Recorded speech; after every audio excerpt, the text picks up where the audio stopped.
Hello everyone, welcome back to the Sistering Book Club. I'm Lexi, and today I'm going to be sharing with you my favorite book each month the whole way through 2021. So we're gonna go ahead and get started. All the way back in January, 12 months ago, my favorite book that I read that month was Leah on the Offbeat by Becky Albertalli. I think at the end of 2020, I read, like Simon versus the Homo sapiens agenda and whatever else the other books are in this series.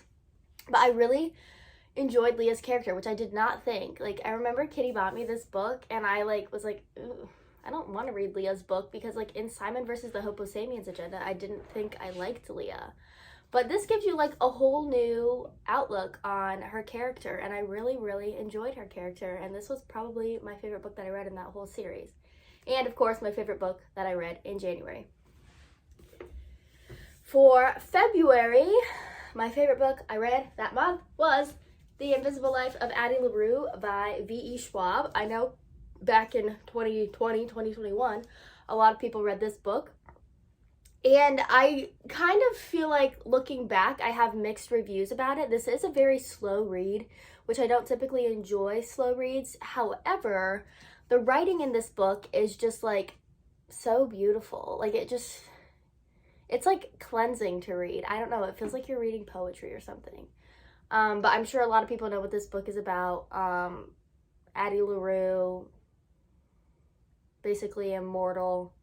Nobody can remember her. I don't know. I've read it so long ago. You know what it's about. March. Guys, March is when I discovered the love of my life, Colleen Hoover. Oh my god, I can't believe that. That was so long ago. We've had such a journey together. But this was the first book I read by Colleen Hoover. This one is about Lily, and she moves to Boston, and she meets a guy named Ryle. This is the one where she's like reading? Yeah, okay. So she is growing up, and she moved away from her hometown, and she meets this guy, and they kind of hit it off, like sparks are flying, and the whole time she's like, well, she meets him, and then I think she doesn't see him for a while, but whatever. Anyway, she starts reading her journal from like when she was in high school about her first love, and I don't know, this book was crazy. I was like, Colleen Hoover is just amazing. If you've never read any of her books, there's a few in this lineup, I'm not gonna lie to you. But this was, like I said, my first one, and what, started this beautiful relationship between us. So I love you, Colleen, with all my heart. Now we're at April. April, my favorite book I read was The Silent Patient. This also was kind of a slower read for me, I feel, but it was my favorite book because of the ending. I'm a sucker for a good twist. So this book is about a psychiatrist or something. He's a psychotherapist, sorry. And there's this woman who was like charged with murdering her husband, and now she's in like an insane asylum basically. And she is mute, like no one can get her to talk. She won't like tell the story of what happened the night her husband died, but like they couldn't find anybody else that would be responsible for his death, so ultimately the fingers were pointed at her. And so this psychotherapist makes it his goal to get her to speak. He's like, I feel like I can like break through to her. This twist, it was so good. So yeah, if you read this book, I feel like it is kind of a slow read, but push through because the ending definitely made it worth it. March, April, May, June. June was another Colleen Hoover book, Ugly Love. So this book is about a girl, I think she's a nurse or something, so bonus points for that. And she moves in with her brother. Is this the right one? I've read so many of her books. Oh my god, I totally messed up. I knew I was going to do that. I skipped I skipped April. Okay. So after it ends with us, I was like, whoa, I need to read more of this girl's, of her books because they're just so good. And so I read Verity. And it was on my Kindle, so I don't have a physical copy. But that book, please. That book blew my mind. Okay, so I'm reading these like cheesy, lovey-dovey romance books. So Verity, kind of a different vibe. So there's this writer, and she gets this opportunity to go finish a book series for another author that has some kind of medical condition. She doesn't really know a lot at first, but they're like, she's unable to finish the series. Like, would you be willing to take the job and write the last book or 2 books or whatever it is? And she ultimately decides to do it. And they invite her into, so the author that is like unable to finish the book series her name is Verity. And she has a husband and a son. Please stop.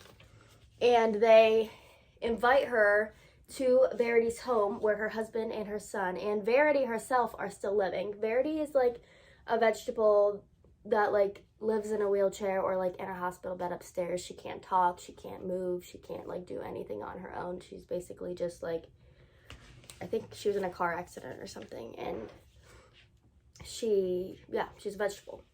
So they invite this author into Verity's home to go through her office, to look at her notes, to gather all the information to finish writing the series. And as she's doing that, she starts to notice like weird things. Like she like thinks she saw Verity like standing at the top of the stairs, or like just like weird things, like really creepy things, because like this woman is supposed to be a vegetable. And so like it's a little bit of a spookier book, and then like some stuff goes down between like this new writer and Verity's husband, and then this is one of those books where you have to interpret your own ending, which I don't know. It's like I don't know, mind-boggling. I told everybody I knew, anybody that would listen to me, to go read that book as soon as I finished it, because I was like, oh my god.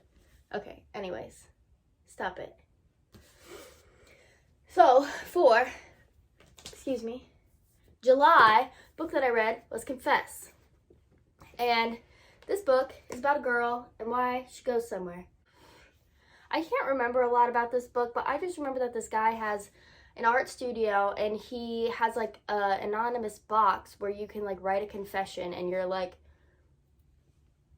I don't know, like I cheated on my wife, and like drop the confession in the box, and then he creates a painting based on your confession. And I just think that's like such a beautiful concept. And there's like some paintings in this book that are supposed to be like some of his. But anyway, this girl is like kind of broken and lost and in a not a good place with life, and she meets this guy, and yeah. This was I feel like this wasn't like your typical like meet cute romance, you know? Like there's some like heavier stuff. I don't know. August. I discovered Emily Henry in August, and I read People We Meet on Vacation, and this was like such a good book. I think I decided that Friends and Lovers is my favorite romance trope, because I just love that like the connection that the couple has. Like these two people like knew each other for so long, they went on vacation together, and you can like see them fall in love with each other like over 10 years or whatever. They go from like childhood best friends, and then you can see something developing, but they're both like denying it, but like you get to read from both of their perspectives, and so they're both like playing it cool on the outside, but on the inside they both like, oh my god, I don't know. Just read it. Just trust me, okay? It's my favorite book for a reason. September, I discovered Christina Lauren, and I read Love in Other Words. And this book, I thought like nothing was going to top People We Meet on Vacation. No, this book did it. It's kind of like the same concept. They're like friends to lovers. This girl's mom dies, and her dad buys her a vacation house or a beach house or something, I forget. And the neighbor boy like comes over and they just go up and like read in her closet. And so every time, you know, if it's a holiday weekend or summer vacation or something, she goes to her house there and she hangs out with this boy. And again, they grew up together. Like he had braces and headwear and like they were best friends. And then all of a sudden they're, you know, adults and like stuff happens and they get together and then a falling out happens. And then it's like, they haven't spoken for like a year or so many years or something, and you're like, what happened? And then you find out what happened, and then you're like, I don't know. Just read it. This one is so good. For October, my favorite book that I read was The Unhoneymooners. End of the year, I'm going for some feel-good romance books, and these ones just, you know, they did the job. So this is an enemies to lovers, fake dating, fake marriage trope. So, you know, a little mix of everything, you know, best of both worlds, best of all the worlds. So this book is about a boy and a girl, and they are actually, their siblings are getting married. So her sister and his brother are getting married. The guy has like some weird fetishes against buffets, so he doesn't eat the food at the wedding, and the girl has an allergy to something, so she doesn't eat the buffet food at the wedding. And the whole wedding party and guests all end up getting food poisoning, except for these two, because they didn't eat the food. And they have kind of like always, they just got off on the wrong foot. So the first time they met, when their siblings were dating, you know, they just kind of rubbed each other the wrong way, and they've kind of just had this like weird rivalry going on since then. Like every time they have to spend time together, which they do because their siblings are getting married, it's just like they're very like standoffish towards each other and just have like all these negative feelings. So then the bride begs the sister to take the honeymoon vacation. She's like one of those like extreme couponers kind of thing. So she got this like all-inclusive resort and vacation in Hawaii, and she couldn't reschedule it, couldn't cancel it, couldn't get, you know, whatever. And so obviously the sister and brother of the bride and the groom end up going on this vacation together, but they have to pretend to be married in order to, you know, get the honeymoon vacation that her sister won. So enemies to lovers, it was sweet, it was pretty good. I like this one. For November, my favorite book that I read was The Collective, and I have that book lent out to a friend right now. But I kind of, you know, took a little stray from my feel-good romance books, and this was kind of like a thriller, mystery-esque type book. This was about a mom who loses her daughter in an accident, and basically kind of like party gone wrong situation, and there's kind of this guy that's to blame, and he, you know, gave his side of the story. She obviously couldn't give her side of the story because she was dead, and so he never really got in any trouble. Therefore, her mom never really got any closure because her daughter, you know, died this tragic death, and then this guy that was maybe or maybe not responsible, but was at least involved, is out like living his life, receiving awards, like in the news, and the mom is just like having a really hard time moving on with life. So she ends up stumbling upon the support group for mothers who have lost their children, and then there's kind of like a group within the group where it's kind of like support for women that like never got closure like she did. Like something happened and there was no justice, and I don't know.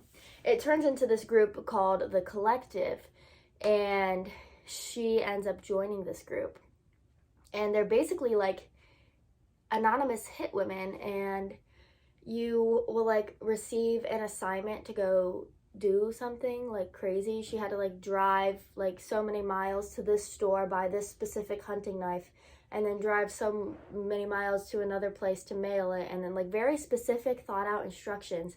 And then like a few weeks later, she like found like some guy was murdered by that knife that she bought in like another state or something, and just like crazy. And then if you complete all your tasks and like she could be like, I want that guy to die that like was maybe or maybe not responsible for my daughter's death, and then like the leader will go make a plan to have him killed off, but it always looks like an accident or like suicide or something. Like I don't know, that book was just so interesting. I like could not put it down. That was definitely a quick read. So that was kind of a nice change of pace for my feel good romance books, because it was just kind of like a oh my god, I don't know, it's just a really cool storyline. And lastly, for December, my favorite book that I read that month was One Day in December by Josie Silver. And I know I just talked about this in my December wrap-up video, but this is about a girl and a guy, and they kind of have like a love at first sight moment, but they never actually get to meet. They kind of like see each other. She's in the bus, he's on the street. He tries to go onto the bus, but the bus drives away, and like she spends a whole year trying to find him, only for her best friend to introduce him as her boyfriend. And then it's like, whoa. She like, her best friend knew about it. She's like, dude, this guy's the love of my life. Like, I need to find him. Like, I just know. And her best friend's like, yeah, like, I'll help you try and find him. And, you know, they're in a coffee shop, and she's like, oh my god, that guy meets the description. Like, is that him? And then she'll be like, no. And then her best friend starts seeing this guy, and she's like head over heels for him, like can't stop talking about him. And her friend's like, oh yeah, like I can't wait to meet him. And then he's the guy from the bus stop, and it's just, you know, the drama, the scandal. In conclusion, those are my favorite books that I read from each month. So 12 books total, one for every month. I had a good year. It was a good one. I am going to be doing a few more kind of yearly recap type videos. Of course, if you have any videos that you would like to see, feel free to comment them down below. I would love to hear your suggestions. If not, just look forward to whatever I come up with. Anyways, I'll see you in the next video. Bye.